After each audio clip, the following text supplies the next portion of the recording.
우리가 8월 한 달 첫 주를 맞습니다.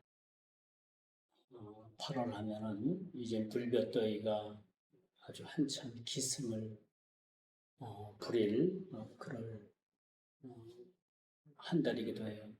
한 달 날씨를 봤더니 이제 앞으로 돌아오는 월요일부터 금요일까지 토요일까지가 가장 덥더라고요.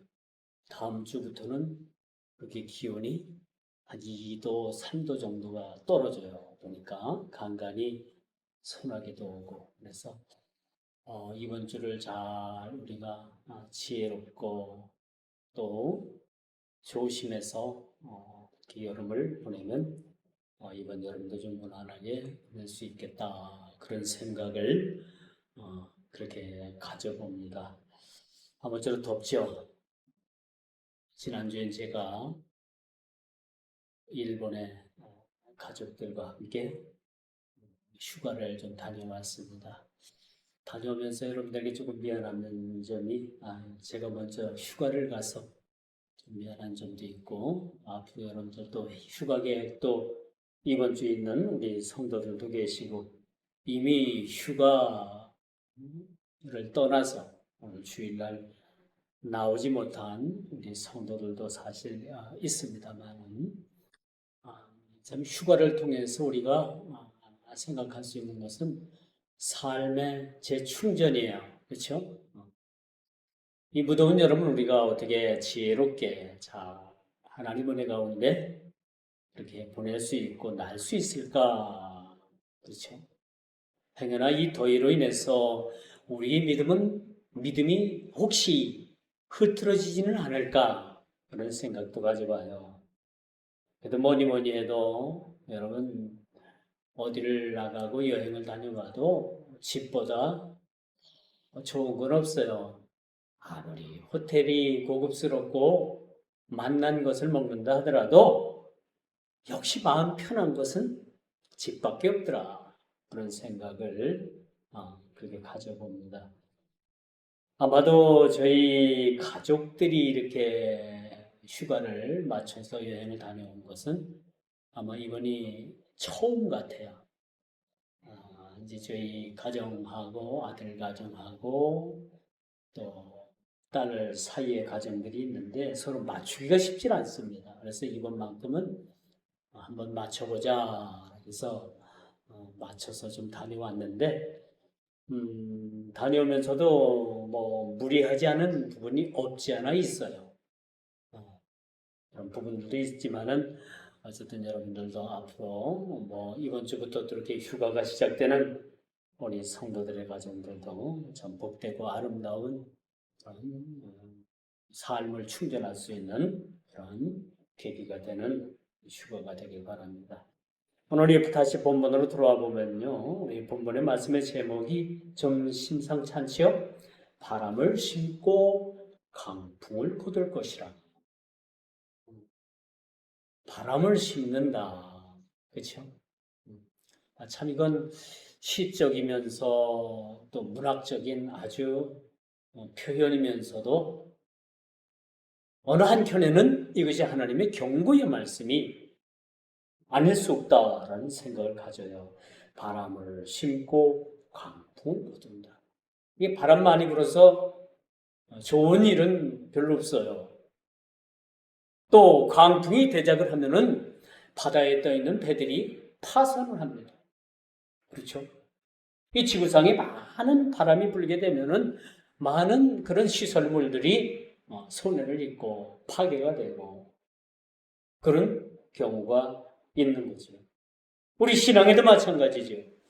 우리 신앙생활을 하면서 우리가 무엇을 심느냐에 따라서 그 맺어지는 열매의 결과가 다를 수밖에 없다라는 것은 우리가 너무나도 잘 압니다. 그렇죠? 좋은 열매를 심으면 좋은 과실을 맺을 수가 있어요. 나쁜 나무를 심으면 나쁜 나무를 맺을 수밖에 없습니다. 어디 들포도에서 참포도 송이를 수확할 수 있겠습니까? 없어요.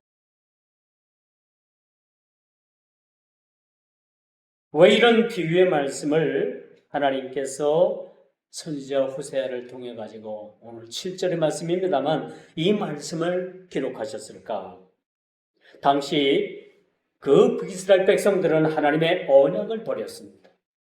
하나님과의 약속을 버린 거예요. 그 약속이 뭡니까? 하나님은 우리의 아버지가 되고 우리는 그의 자녀가 되는 거예요.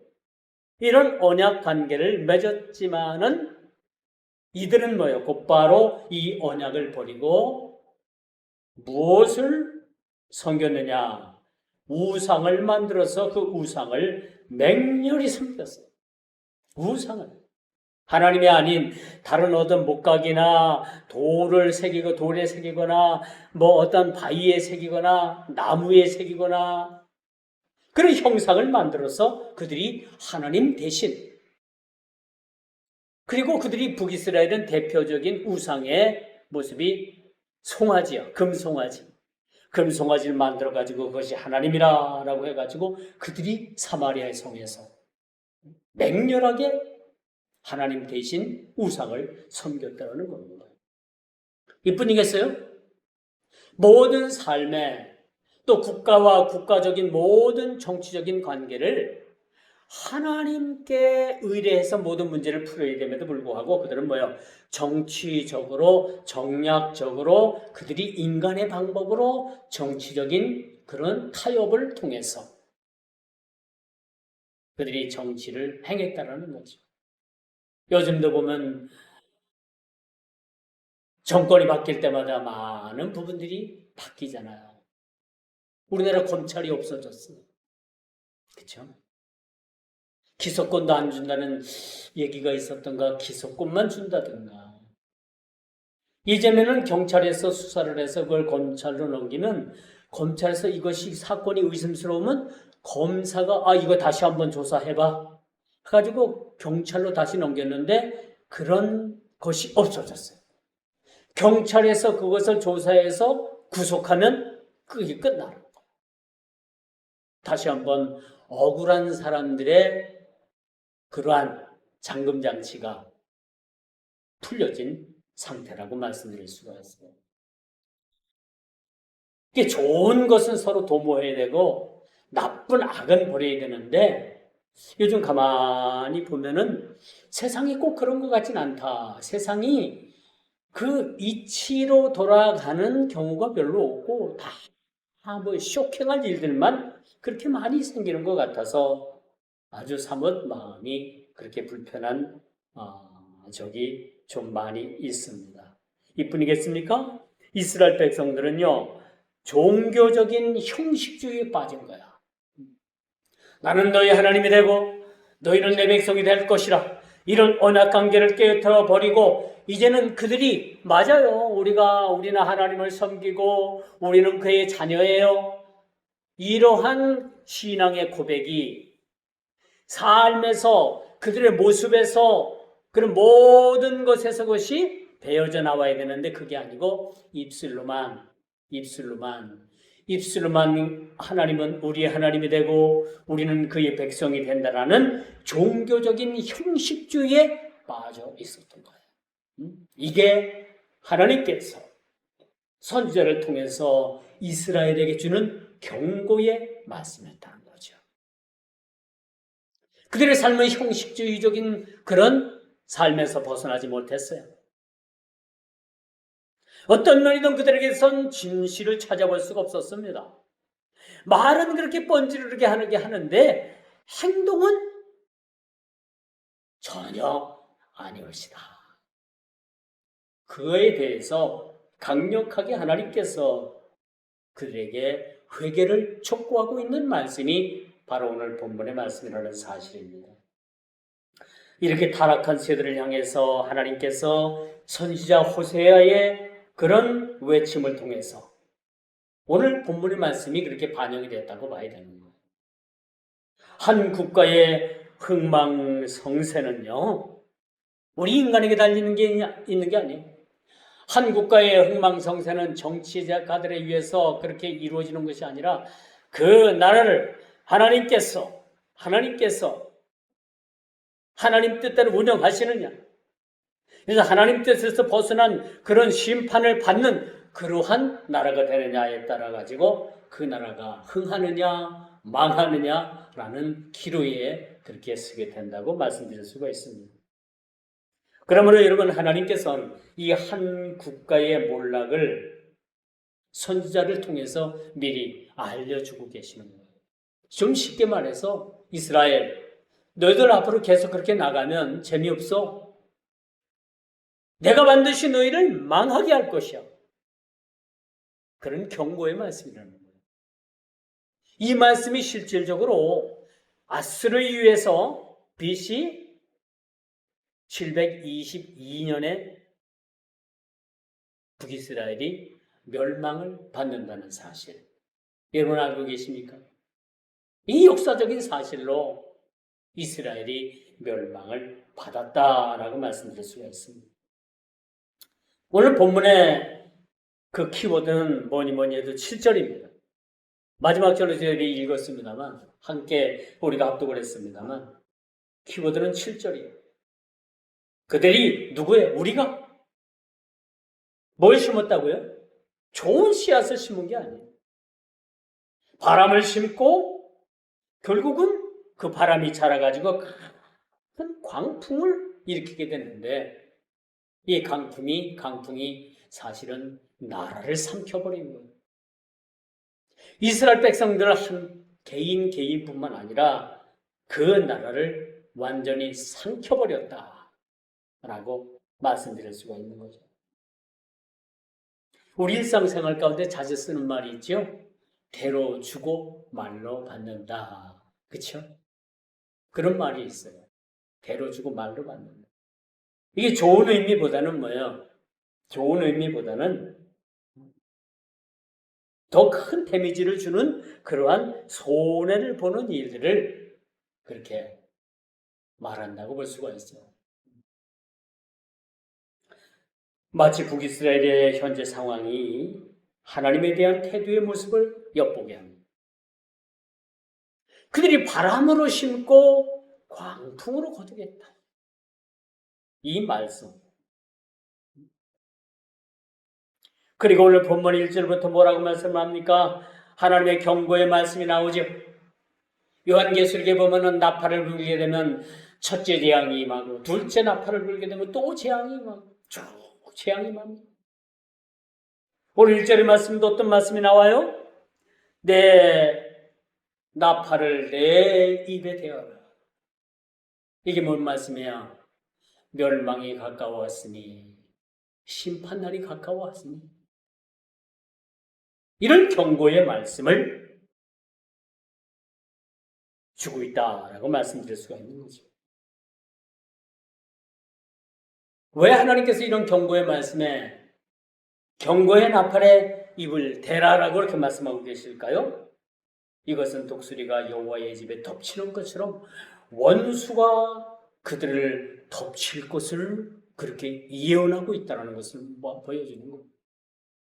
하나님께서 우리에게 시련을 주실 때, 어려움을 주실 때, 환난과 고난을 주실 때, 그냥 어느 날 갑자기 주시는 건 없어요.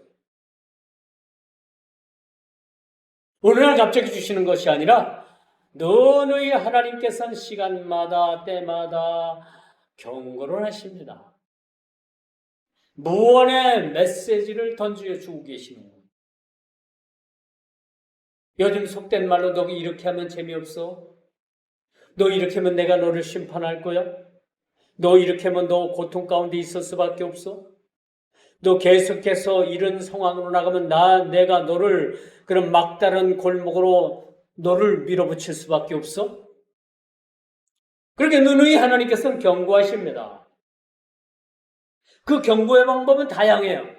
우리 몸을 통해서 하나님께서 그렇게 경고하시든지 아니면 우리의 영적인 부분들을 통해서 그렇게 단계적으로 경고하시든지 그 경고의 방법은 다양하다는 거죠. 이거는 뭐냐? 이러한 경고의 방법을 통해서 얼른 우리가 깨닫게 되는 거예요. 아, 내가 잘못된 길로 갔구나. 내가 바른 길로 가지 않냐고 아웃라인. 내가 길에서 벗어났구나. 라는 것을 깨닫고 빨리 제자리로 돌아오는 거예요. 하나님께서 이런 경우를 통해서 누누이 우리에게 경고를 주십니다. 어떤 사람들에겐 몸을 쳐서 몸이 아프게 해서 경고를 주시기도 해요. 어떤 사람들은 재물을 쳐서 재물을 다 소비하게 만드는 그런 과정을 통해서 경고를 주십니다. 어떤 사람들은 자녀를 통해서 자손들을 통해서 그런 경고를 주시기도 하시지. 그런 일들을 통해서 우리가 깨닫는 게 매우 중요한 거예요. 여러분 소도요, 소도. 그 소고비를 이렇게 딱 묶어가지고 주인이 원하는 대로 이렇게 치면서 하면은 소도 말 못하는 소도 알아듣고서 주인이 원하는 길로 그렇게 딱 가게 돼요. 하물며 사람인 우리가 하나님의 음성을 듣고도 그 음성을 깨닫지 못한다. 하나님의 음성을 듣고도 우리가 그 음성을 무시한다. 이건 사실 개, 돼지만도 못한 그런 사람들이 이 지구상에는 많이 살고 있더라고요. 이 지구상에는 다양한 인종, 각양각색의 성격을 가진 자들, 별별 사람들이 다 있는 거예요.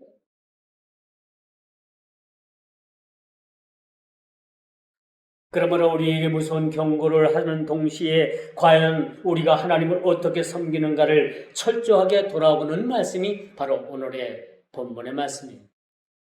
하나님은요, 심판만을 하시는 하나님은 아니에요. 하나님께서 우리를 심판하시기 전에 우리에게 깨달음을 주고 우리가 돌아오기를 원하고 계시는 분이라는 사실을 우리가 보게 돼요. 그런데 여러분, 우리 인생이라는 것이, 우리 인간이라는 것이 어떤 존재냐면요. 우리 개혁주의 신학자 칼빈은 그렇게 말을 합니다. 인간의 마음은 우상을 만들어내는 공장과도 같다. 우리 마음속에서 끊임없이 우상을 만들고 우리 마음속에서 끊임없이 범죄하는 일들에 대해서 만들어내는 그런 공장과도 같대요. 얼마나 인간의 마음이 그렇게 타락을 했는지 비참할 정도로 우리 마음속에서 우상을 만들어내고 우리 마음속에서 여러분 하나님을 대적하는 그러한 일들을 만들어내는지 마치 그것이 공장과도 같다. 공장은 뭐예요? 기계를 통해서 막 찍어내잖아요. 대량으로 막 찍어내잖아요. 마치 우리 타락한 인간의 마음이 그와 같다라는 거예요. 그 마음속에 악이 가득하도다. 그렇게 인간의 마음을 표현하고 있지 않습니까? 여러분 마음속엔 무엇이 가득합니까? 무엇이 가득해? 마음속에 선한 마음이 가득합니까? 아니면 어떻게 하면 이웃을 해칠까? 응? 어떻게 하면 도둑질해서 내 재물을 채울까? 강도짓을 하든지 뭘 하든지 나랏돈을 떼어먹든지 세금을 포탈을 하든지 어떻게 하면 내 배를 채울까? 그런데 여러분 그런 생각에 아주 올인하는 사람들이 세상에는 너무너무 많아요. 정치하는 사람들, 사업하는 사람들, 장사하는 사람들, 국가에 오직에 앉아있는 사람들, 뭐 돈 할 것 없이 그런 사람들을요, 그런 사람들이 비일비재하다는 사실을 보게 됩니다. 마치 칼빈의 말처럼 마치 우리 마음속에 그런 악을 생산하는 공장과도 같다. 그렇게 비유를 해주고 있어요. 여러분 아브라함이 왜 자기 고향인 그 하란을 떠났을까? 지금으로 말하면 메소포타미아 지방, 이라크와 이란 사이에 있는 그런 지역입니다. 아브라함의 고향이 거기에요. 오늘 갑자기 하나님께서 아브라함을 떠나라고 하시잖아요. 너는 너희 집 본토, 너희 아비, 너희 조상들을 떠나서 내가 너희에게 지시하는 곳으로 가라. 왜 하나님께서 아브라함에게 그렇게 고향을 떠나서 타국으로 가라? 그렇게 말씀하시는 아브라함의 집안은요, 대대적으로 우상을 만드는 공장을 경영을 했어요. 그러니까 하나님께서 아브라함이 이제 거기 계속 살게 되면 그 가업을 계속 물려받아야 될 거 아니에요. 그렇죠? 그러니까 하나님께서 그런 우상을 만드는 공장을 너는 이어받지 말고 내가 원하는 그런 가나안 땅으로 너는 떠나라 해서 무작정 아브라함이 떠나게 되는 것을 보게 되는 거예요.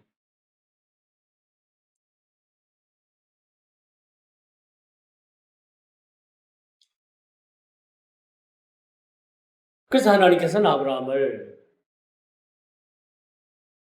그렇게 가나안 땅으로 인도해 주셨다는 사실을 보게 됩니다.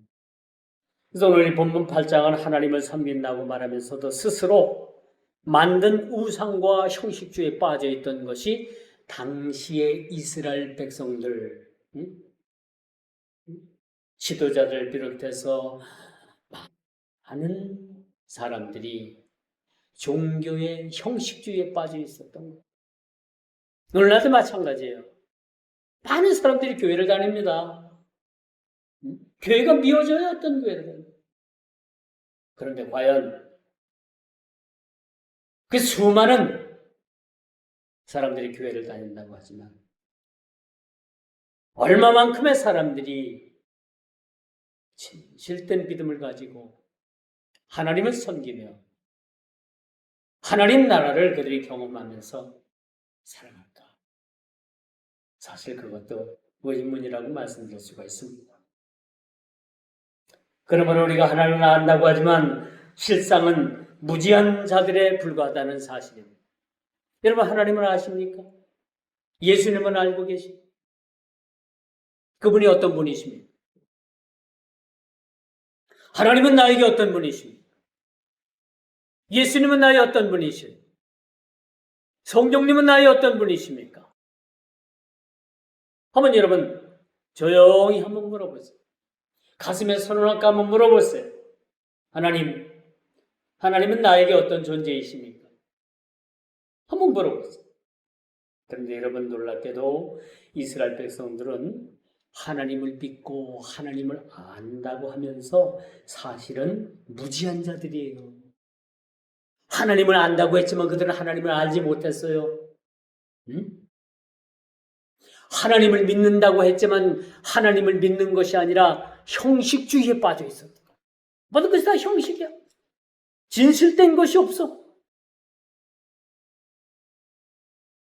그리고 그들이 뭐라고 고백을 하면요. 나의 하나님이여 우리가 참으로 주를 아나이다. 그렇게 고백을 해요. 그래서 하나님께서 가짜다. 네가 나를 아니? 네가 나를 아니?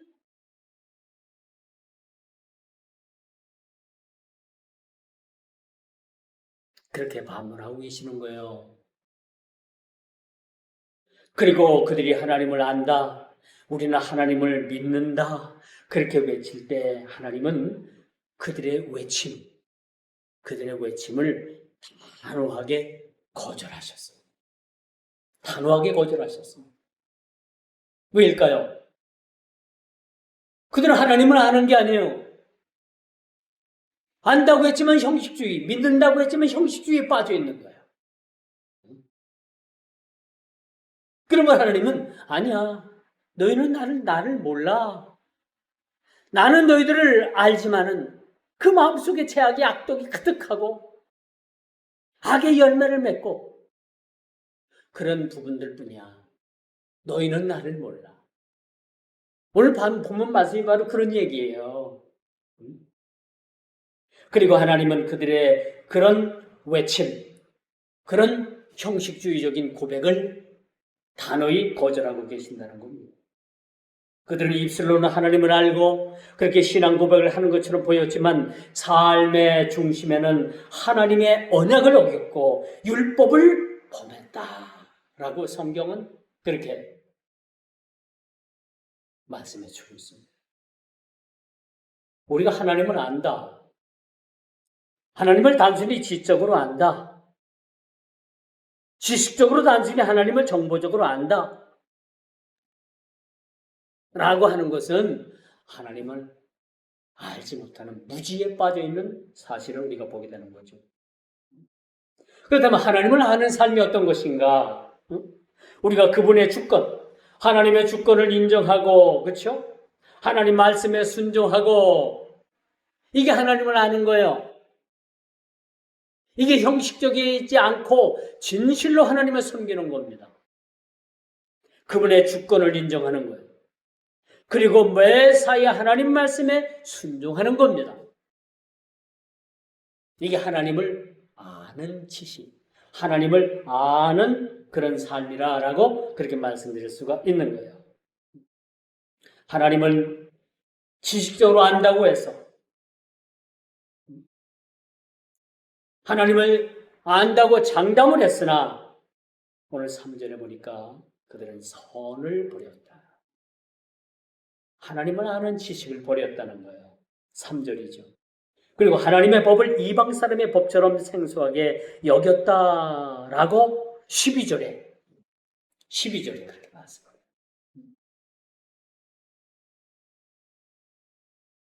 이제 하나님을 외면한 결과가 어떤 것이라는 것을 보여주게 됩니다.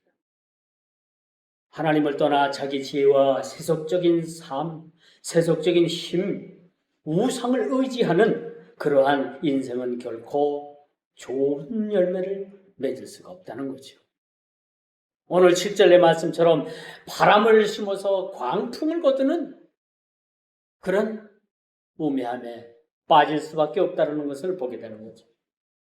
그리고 그들은 하나님을 의지해야만 했음에도 불구하고 주변국 아수르에게 가서 우리가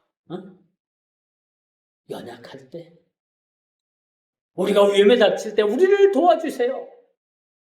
아수르가 그래 너희들 어려울 때 우리가 지켜주고 유다가 쳐들어왔을 때 우리가 지켜주고 주변국이 쳐들어왔을 때 내가 너희들을 지켜주겠다. 그렇게 약속을 했는데 웬걸? 9절이죠. 아수르를 찾아가가지고 하나님처럼 지켜달라고 그렇게 애원을 했는데 약속을 철저히 한 그 아수르가 그 북이스라엘을 널름 집어먹었어요. 북한의 김정은이 남한에 미군이 철수하는 것을 반대를 한대요. 싫어한대요. 왜 그런지 알아요? 그게 그 문재인 정부 때 그게 드러났어요. 남한에 주둔한 미군이 빠져나가게 되면 중국이 북한을 삼켜버린다고. 여러분, 이 차이나 중국은요, 호시탐탐 북한을 노립니다. 북한을 침공해서 점령을 해서 소수민족으로 자기네들 연방 안에 끌어넣으려고 북한을 호시탐탐 노리는 거예요. 그래서 북한의 김정은도 남한에 미군이 주둔하는 것을 원하고 있는 거예요. 미국의 첨단 무기가 남한에 들어오는 것을 김정은이 싫어할까? 싫어하지 않을까? 싫어하지 않아요. 왜? 그것은 북한을 견제하기 위한 무기가 아니라 중국을 견제하기 위한 무기이기 때문에. 그 예로 사드라는 무기가 바로 그거예요. 사드는 북한을 응징하기 위해서 사드 부대가 지금 들어와 있는 게 아니라 중국을 견제하기 위해서 들어온 무기인 거예요. 북한의 김정은은 그거 싫어하지 않아요. 그런데 여러분, 북한이 중국에 그렇게 먹히면 그 다음은 어딘지 아세요? 이 나라예요, 이 나라. 지금 먹혀주고 가고 있어요. 곳곳에 여러분, 눈을 뜨고 보세요. 날로 중국화되어 가고 있는 대한민국이 지금 풍전등화 같은 위기 앞에 여러분 있다는 사실. 이런 일들을 위해서 우리가 기도해야 합니다. 기도해야 돼. 우린 기도밖에 없어. 죽으면 죽으리라. 그래서 순교의 각오를 가지고 우리가 나라를 위해서 기도해야 돼. 이처럼 여러분 하나님의 주권을 인정하지 아니하고 그렇게 외형적인 형식적인 신앙의 결과가 무엇이느냐? 그들이 뭐야? 그들이 아수르에 의해서 결국은 멸망을 당했다. 보통 상식 같으면 어때요? 아수르를 찾아가서 그들을 유지하는 것이 아니라 하나님 앞에 엎드렸어. 하나님, 우리가 죽게 되었나이다. 우리를 살려주옵소서. 이런 기도가 우리에게 사실 필요하지 않겠습니까? 여러분 70년, 80년도, 90년도까지만 해도 대한민국 여러분 그 산골 방방곡곡마다 기도를 세워가지고 구국재단이라고 산꼭대기에 세워놓고 나라 민족을 위해서 릴레이 기도하고 여러분 기도하는 기도가 끊이지 않았는데 여러분 이제 여러분 경제적으로 살만하니까 사람들이 기도하지 않아요. 꼭 예수를 믿어야 돼. 꼭 교회를 다녀야 돼. 사람들이 그런 말을 해요. 이런 많은 사람들이 교회를 떠났습니다. 많은 기도하는 사람들이 기도하지 않습니다. 이런 결과가 어떻게 됐습니까? 지금 우리 대한민국은 큰 위기 앞에 서 있는 모습을 우리가 보고 있습니다. 자유민주주의를 지키느냐 아니면은 이 자유민주주의를 포기하느냐 이런 상황 가운데 놓여 있다고 해도 여러분 가언이 아닙니다. 여러분 영적인 눈을 뜨고 보세요. 아니 육적인 눈으로 봐도 얼마든지 우리가 지금 이것은 뭔가가 좀 이상하다라는 생각을 우리가 갖지 않을 수가 없습니다. 이걸 영적으로 볼 때는 이제 시대가 가까웠기 때문에 이런 교화, 이런 상황이 이루어질 수밖에 없는 상황도 우리가 이해는 하지만 지금 시대가 이런 시대가 되었다. 오늘 11절에 보니까 이스라엘 백성들은 제단을 많이 만들었다고 해요. 곳곳마다 우상의 단지를 만들고 곳곳마다 그렇게 제단을 쌓고 그렇게 만들었는데 그리고 13절에 보니까 거기에 제사를 드리고 고기도 바쳤는데 이걸 우리가 외적으로 보면 외형적으로 보면 좀 그럴싸해요. 그렇죠? 그들은 누구보다도 열심히 종교 행위를 하는 것처럼 보였어요. 그런데 여러분 하나님은 뭐라고 말씀하십니까? 그들이 만든 제단은 범죄하는 것이 되었도다. 11절에 그렇게 말을 해요. 그리고 13절에 보니까 여호와는 그것을 기뻐하지 아니하고 이제 그들의 죄악을 기억하며 그 죄를 벌하리니. 제단을 그렇게 많이 만들어가지고 그렇게 제사를 많이 드렸는데 하나님은 그것이 no thank you 아니라는 얘기죠. 아니라는 얘기입니다. 대한민국이요, 여러분 지구본을 이래 보면은 아주 대한민국이 보잘것없이 너무나도 적어요, 면적이. 그것도 남북한이 반으로 나눠져가지고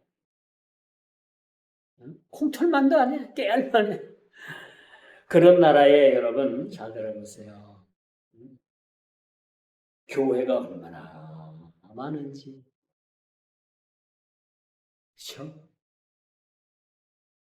뭐 삼각교회가 1층도 교회, 2층도 감리교회, 3층은 장로교회, 4층은 성결교회, 5층은 뭐 침례교회.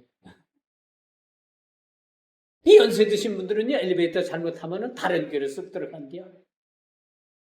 대한민국의 교회들이 그렇게 많아요. 근데 오늘 본문 11절을 저는 묵상하면서 그런 생각을 했어요. 대한민국의 교회가 많은 것도 축복이지만, 이스라엘 백성들이 뭐예요? 그 이스라엘 나라에 뭘 많이 세웠어? 제단? 오늘날로 말하면 우상의 소굴. 이걸 많이 만들어가지고 제사를 드렸다. 오늘 11절부터 13절을 저는 묵상하면서 그런 생각을 했어요. 교회가 많은 것이 반드시 축복만은 아니에요. 이렇게 대한민국의 교회들을 많이 만들었지만은 거기에는 어긋난 예배, 잘못된 예배, 잘못된 교회, 잘못된 것들을 설포하는 그런 가짜 목사들, 잘못된 교인들, 양의 무리가 아니라 그렇게 염소의 무리들이 가득 찬 그런 교회는 아니었는지, 그런 교회들이 아니었는지 우리가 눈을 씻고 찾아봐야 됩니다. 이 말씀을 묵상하면서 여러분, 저는 선뜻 그런 생각이 들어요. 교회라고 다 교회가 아니구나. 크고 화려하고 수천 명, 수만 명이 모이고 1년 예산이 수백억인, 수억인 그런 교회만이 교회가 아니고, 그건 아니구나. 오늘 여러분들 11절부터 13절 한번 잘 묵상을 한번 해봐요.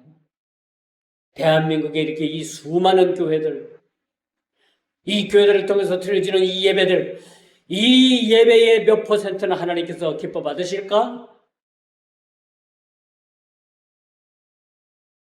교회가 화려하고 교회 사이즈가 크다고 해서 그것이 진정한 교회는 아니란 얘기죠.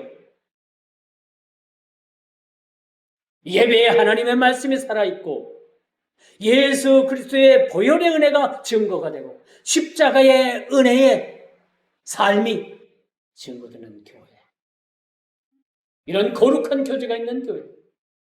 하나님을 두려워하고 모든 형식에서 떠난 진심이 담긴 예배. 이런 교회를 하나님께서 원하실 뿐만 아니라 이런 교회가 되어야 되지 않겠는가라는 말씀을 드릴 수가 있다는 것입니다. 하나님을 잃어버리고 스스로 구축한 모든 안전함, 그들이 안전하다고 할 때 아수르를 의지해서 이제는 우리가 아주 동맹국도 있고 든든하다. 누가 쳐들어와도 우리는 아수르가 우리를 도와줄 거야.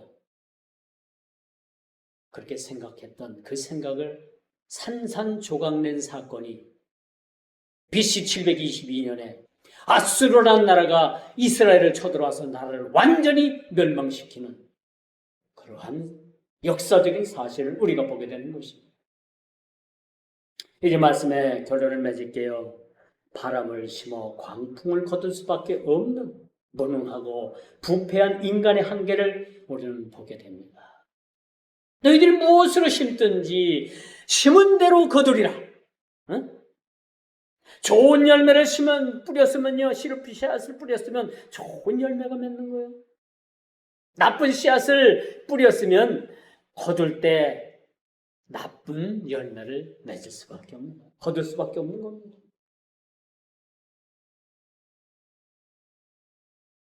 참된 순종을 이룰 수 없는 죄들이 뭡니까?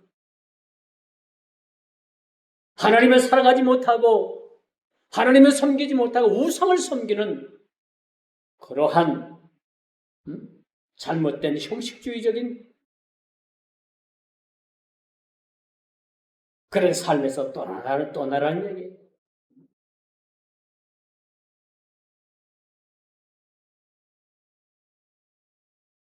오늘 본문의